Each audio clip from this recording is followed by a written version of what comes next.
आपसे शुरू करूंगा और आपसे पंकज जी इसलिए शुरू करूंगा क्योंकि आपने जो अपनी भविष्यवाणी दी है, आपने भी उसी तरह की बात कही है जैसी रेवंत रेड्डी ने कही थी और कांग्रेस के बहुत सारे नेता कहते हैं।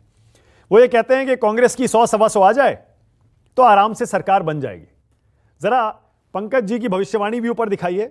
पंकज जी बताइए, पहले चलिए रेवंत रेड्डी की इस बात पर बताइए, 125 सीटें कांग्रेस की आ गई तो आपकी सरकार कैसे बनेगी?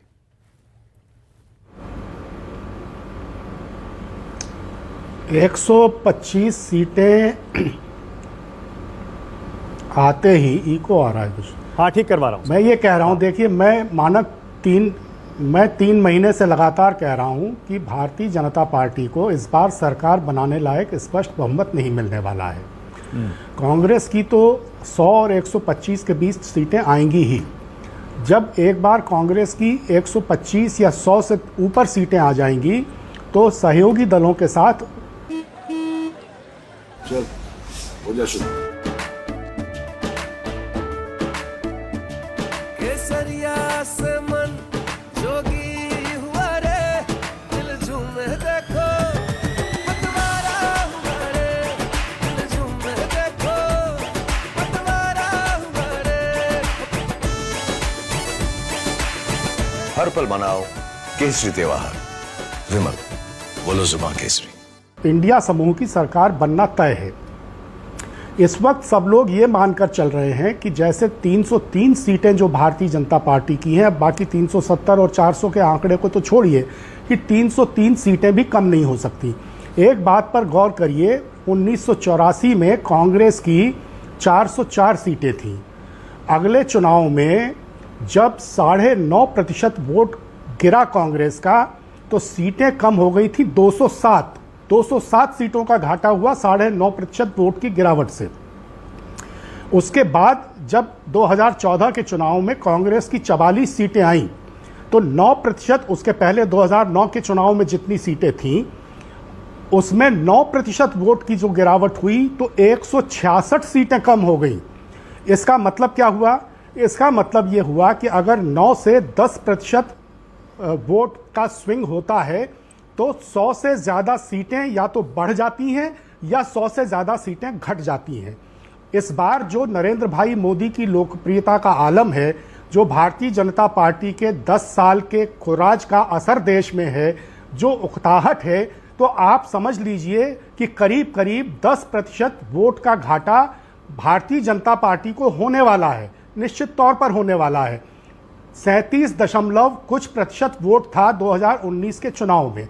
अगर इसमें 8-9% वोट प्रतिशत भी घटा भारतीय जनता पार्टी का तो करीब 100 से 130 सीटों का भारतीय जनता पार्टी को घाटा होगा। मैं तो कह रहा हूं कि 303 में अगर 50-60 सीटों का भी घाटा हो गया और स्पष्ट बहुमत नहीं मिला, 272 का स्पष्ट बहुमत नहीं मिला सरकार बनाने के लिए, तो दो चीजें तय हैं। एक, भारतीय जनता पार्टी की सरकार बनना असंभव हो जाएगा और यदि जोड़ तोड़ से किसी तरह भारतीय जनता पार्टी ने अपने सहयोगी दलों के साथ सरकार बना भी ली तो नरेंद्र भाई मोदी निश्चित रूप से तीसरी बार प्रधानमंत्री नहीं बन पाएंगे। तो ये पूरा जमीनी परिदृश्य है। और कांग्रेस की जो सीटें हैं और जिस तरह का माहौल है, कांग्रेस की सीटें कम से कम पिछली बार की तुलना में 2.5 गुनी होने ही वाली हैं।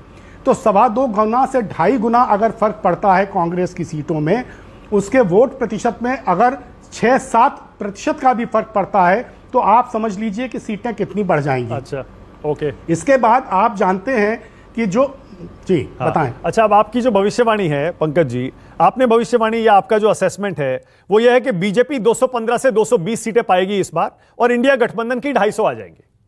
ठीक है, ये आपका असेसमेंट है। पहले मुझे यह बताइए, अगर इंडिया गठबंधन की 250 आ गई तो बाकी 22 सीटें कहां से लाएंगे, 25 सीटें कहां से लाएंगे? नहीं, मैं तो ये एक बहुत ही कंजर्वेटिव एस्टिमेट बता रहा हूं 250 सीट का।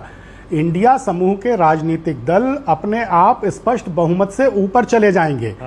और इसके बाद वही मैं कह रहा था कि एनडीए में जो 35 राजनीतिक दल हैं, आप सोचिए आज उनकी स्थिति यह है कि उनमें से 60% राजनीतिक दलों की लोकसभा में एक भी सीट नहीं है। उन 35 में से बचे खुचे राजनीतिक दल क्या करने वाले हैं अगर भारतीय जनता पार्टी को स्पष्ट बहुमत नहीं मिला और सीटें उसकी 215 220 के पास आसपास रह गई तो एनडीए इंटैक्ट नहीं रह पाएगा। एनडीए में जो मौजूदा दल हैं वो अपने नए नए समीकरण तलाशेंगे। उसके अलावा ऐसे कई बड़े और महत्वपूर्ण प्रभावशाली राजनीतिक दल हैं जो अभी न एनडीए में हैं न यूपीए में न इंडिया समूह में हैं, तो वो भी अपना अगला भविष्य का रास्ता तय करेंगे। तो यदि कुछ सीटों की कमी इंडिया समूह को पड़ती भी है, जैसे आप कह रहे हैं 20-22, तो 20-22 सीटें तो कोई मायने ही नहीं रखेंगी उस वक्त। ओके, अब अगर कांग्रेस की 125 सीटों का हम आंकड़ा एक मान ले, पैरामीटर मान ले, बेंचमार्क मान ले पंकज जी, तो जरा बताइए 52 से 125 कैसे होंगी, कहां कहां सीटें बढ़ रही हैं आपके हिसाब से?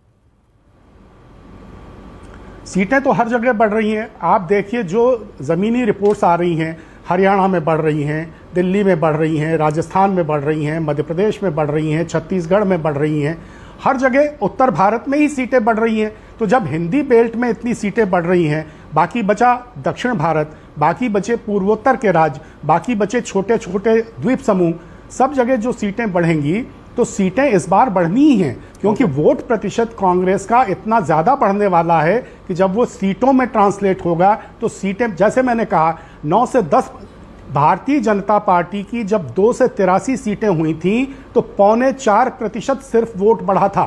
3.25% वोट बढ़ा तो 81 अतिरिक्त सीटें मिल गई थी भारतीय जनता पार्टी को। सोच लीजिए, ये है जो सीटों का और वोट प्रतिशत का गणित है, वो इस तरह का होता है। तो 3-4% वोट के फर्क से 80-82 सीटों का फर्क पड़ जाता है।